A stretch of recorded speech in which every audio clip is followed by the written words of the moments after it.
ప్రభుత్వం, రేవంత్ రెడ్డి నాయకత్వంలో పనిచేస్తున్న కాంగ్రెస్ ప్రభుత్వం కేవలం వాళ్ళ పబ్లిసిటీ కొరకని బీఆర్ఎస్ పార్టీ నాయకులను విమర్శించే కొరకు మాత్రమే పనిచేస్తుంది. ప్రజా సంక్షేమం కొరకు అసలే పనిచేస్తలేదు. మరి ఏవైతే కేసీఆర్ గారు ప్రవేశపెట్టిన పథకాలు ఉన్నాయో ఇప్పటికే చాలా మట్టుకు రద్దు చేయడం జరిగింది. ఇప్పుడు మొన్న ఈ మధ్యన నేనైతే అనుకుంటా కాంగ్రెస్ నాయకులతోనే పిటిషన్ వేయించారు హైకోర్టులో. పిటిషన్ వేయించిన తర్వాత కౌంటర్ వేయమని చెప్పేసి హైకోర్టు వీళ్ళకు జీపీ ద్వారా నోటీసు పంపిస్తే గవర్నమెంట్కు 4 సార్లు నోటీసు పంపిస్తే 4 సార్లు కూడా మరి దాన్ని కౌంటర్ వేయకుండా ఈరోజు కళ్యాణ లక్ష్మి ఆపేసే విధంగా మరి కాంగ్రెస్ ప్రభుత్వం కుట్రలు పన్నుతుంది. దానికి వ్యతిరేకంగానే ఈరోజు మేము కలెక్టర్ గారు కూడా ఇక్కడ మేము సభ చేసుకొని కలెక్టర్ గారు కూడా వినతి పత్రం సమర్పించడం జరిగింది. సబ్ కలెక్టర్ గారికి వినతి పత్రం సమర్పించడం జరిగింది. కేసీఆర్ ఏమో గతంలో అడగకపోయినా ఆడపిల్లల పెళ్లిళ్ళకి ఇబ్బంది అవుతుందని చెప్పేసి పేద రైతులు తెలంగాణ రాకముందు బాగా అవస్థలు పడ్డారు ఉమ్మడి ఆంధ్రప్రదేశ్లో అని చెప్పేసి కళ్యాణ లక్ష్మి అనే పథకం ప్రవేశపెట్టి మొదట ఎస్సీలకు ఎస్టీలకు తర్వాత బీసీలకు తర్వాత అన్ని కులాల వారు ఎవరైతే బిలో పవర్టీ లైన్ ఉంటారో పేదవాళ్ళు ఉంటారో అందరికీ కళ్యాణ లక్ష్మి అడగకముందు ఇచ్చినోడే మాయన వీడేమో ఉన్నది అని ఎత్తిపడేసి మళ్ళీ మీదికెళ్ళి ఎన్నికల సమయంలో ఆయన ఇచ్చిన మాట ఏంది, కళ్యాణ లక్ష్మి పథకం కేసీఆర్ నువ్వేమిస్తున్నావు, నేను తులం బంగారం ఇస్తా అని చెప్పేసి అబద్ధాలు మాట్లాడి ఆ తులం బంగారం అటెగ్గొట్టేసి ఈరోజు ఉన్న కళ్యాణ లక్ష్మిని కూడా క్యాన్సిల్ చేసే ప్రయత్నం చేస్తుండ్రు. ఖబర్దార్ రేవంత్ రెడ్డి, మీరు ఇట్లాంటి పనులు చేస్తే ఊరుకుండేదే ఉండదు. తప్పకుండా మేము పెద్ద ఎత్తున ఉద్యమాలు చేసి నేను కుర్చీ మీదకి కిందికి గుంచి పడేస్తామని చెప్పేసి నీ లాగులో తొండలిడుస్తామని చెప్పేసి మరి నేను ఆ రేవంత్ రెడ్డి గారికి తెలియజేస్తున్నా. నువ్వు అందరికీ తొండలిడుస్తావు, నువ్వే పెద్ద గజ దొంగవు, నువ్వే రాష్ట్రాన్ని దోచుకొని తినిపోతున్నావు, నీ లాగులనే తొండలియాల్సిన పరిస్థితి దగ్గరకు వచ్చింది. ఆ రకంగా మీరు ప్రజలకు ఇబ్బంది పెడుతున్నారు. తప్పకుండా కళ్యాణ లక్ష్మి పథకం కొరకని మేము పోరాటం చేసి అది సాధించే వరకు ఊరుకోమని చెప్పేసి మహిళలందరూ కూడా ఈ పోరాటంలో పెద్ద ఎత్తున పాల్గొనాలని చెప్పేసి భవిష్యత్తు ప్రోగ్రామ్స్ పెడితే ప్రభుత్వం మన బీఆర్ఎస్ పార్టీ పిలుపునిస్తే మీరందరూ కూడా పెద్ద ఎత్తున పాల్గొని ఈ ప్రభుత్వాన్ని మెడల్ వంచి కళ్యాణ లక్ష్మి పథకం అమలయ్యే విధంగా చేసుకోవాలని చెప్పేసి అదే మాదిరిగా తులం బంగారం గురించి కూడా పోరాటం చేద్దామని చెప్పేసి మహిళలు కలిసి రావాలని చెప్పేసి నేను మహిళలకు కూడా విజ్ఞప్తి చేస్తున్నా. వెంటనే రేవంత్ రెడ్డి ప్రభుత్వం దాని కౌంటర్ దాఖలు చేసి కళ్యాణ లక్ష్మిలు కంటిన్యూ చేయాలని చెప్పేసి నేను విజ్ఞప్తి చేస్తూ ఉన్నాను, హెచ్చరిస్తూ ఉన్నాను. జై తెలంగాణ.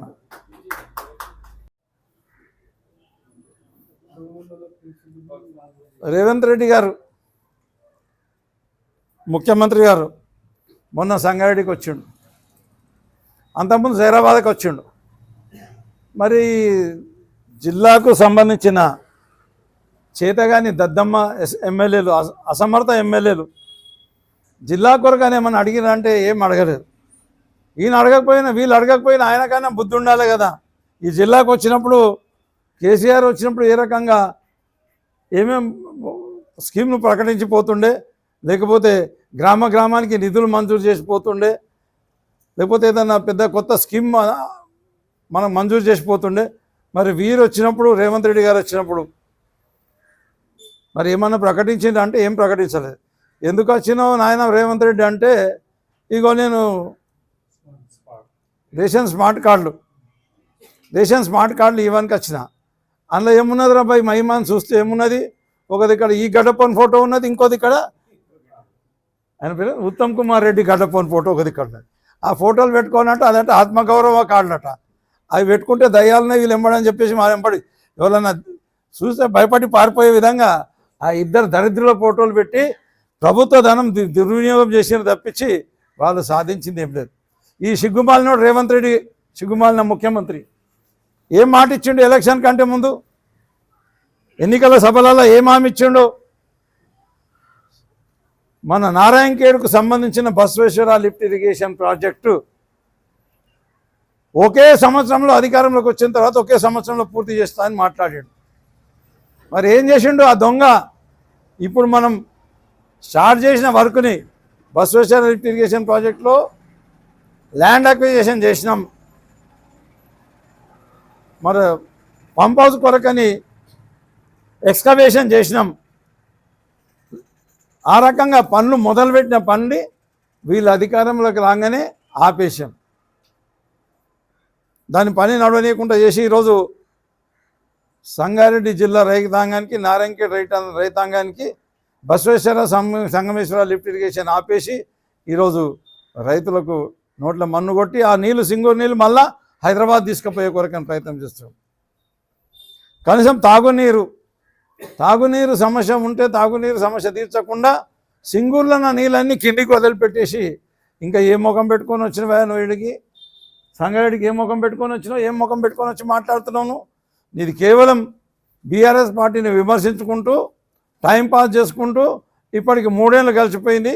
ఇంకా 2 ఏళ్ళలో నాన్న బుద్ధి తెచ్చుకొని మళ్ళీ ఒకసారి సంగారెడ్డి జిల్లాకు వస్తే ప్రజలు తరిమి కొట్టకుండా ఉండాలంటే నీ పోలీస్ ఫోర్స్ ఏది తీసుకొచ్చినా తరిమి కొట్టే పరిస్థితి వస్తుంది. కాబట్టి మీరు ఇమీడియట్గా Basaveshwara Sangameshwara lift irrigation project కూడా స్టార్ట్ చేయాలి.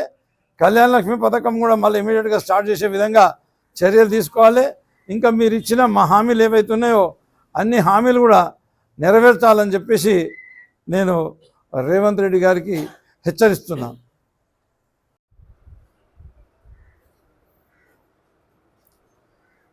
నారాయణఖేడ్లో ఉన్న ఏకైక మీడియం ఇరిగేషన్ ప్రాజెక్ట్ నల్లవాగు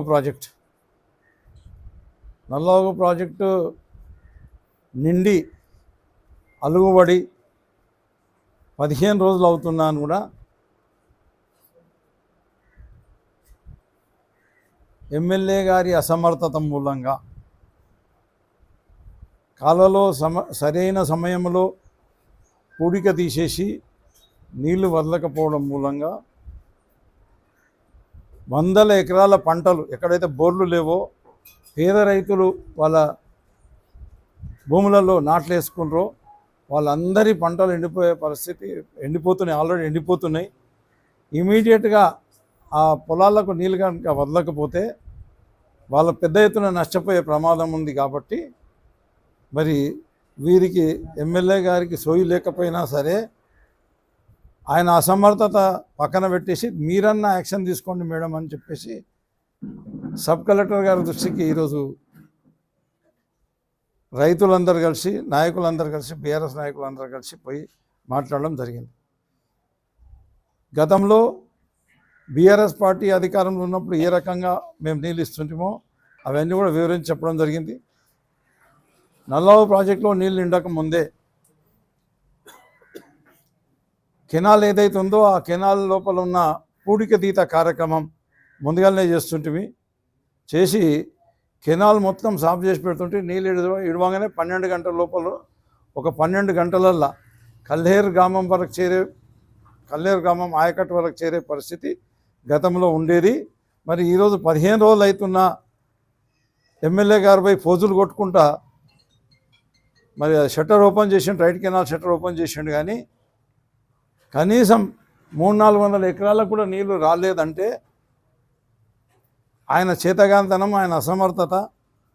మరి ఇంకా మీదికెళ్ళి పచ్చి అబద్ధాలు మాట్లాడతాడు. ఏమనంటే రైతులకు నీళ్ళే అవసరం లేదని. ఇక్కడ కాదు, ఇంకా శంకరపేట మండలంలో పోయి చెప్తుండే, ఆడబోతే అదే మాటలు చెప్తుండు. రైతులకు నీళ్ళే అవసరం లేదు, భూపాలరెడ్డికి ఒక్కడికే నీళ్ళు అవసరం. భూపాలరెడ్డి ఒక్కడు కాదు, నిజంగా నువ్వు నువ్వు కాలమే తిరుగు, నీకు ప్రజలే నిన్ను ఎంబడబడి తరిమి కొట్టకపోతే అడుగు, నువ్వు వాళ్ళ పంటలు ఎండిపోతున్నాయి.